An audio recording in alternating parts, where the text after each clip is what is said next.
دے چې خدای سره نشتا او کوم علاج دے چې قرآن کې نشتا شتا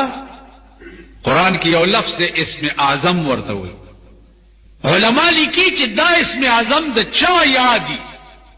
او صد دعا کوي نو الله به قبلای صد دې کې د علماء ډېر زیات دلایل دي ها بعض علماء وایي چې یا حي یا قیوم دي بعض علماء وایي چې یا ذل جلال والاکرام دي لیکن جمهور علماء دې طرف ته دي چې اسم اعظم او اسم ذات چې دی هغه صرف الله الله الله الله الله ما چې دا ټکي وکړو چې الله چې دا اسم اعظم دی نو د مولانا اشرف علي صاحب هغه ټکی ته مې دماغ لاړو چې هغه تقریر کې ویلي چې والله بالله ثم تلا درې ځله د خدای په ذات قسم وخوړو چې ایک بار اللہ کہنا دو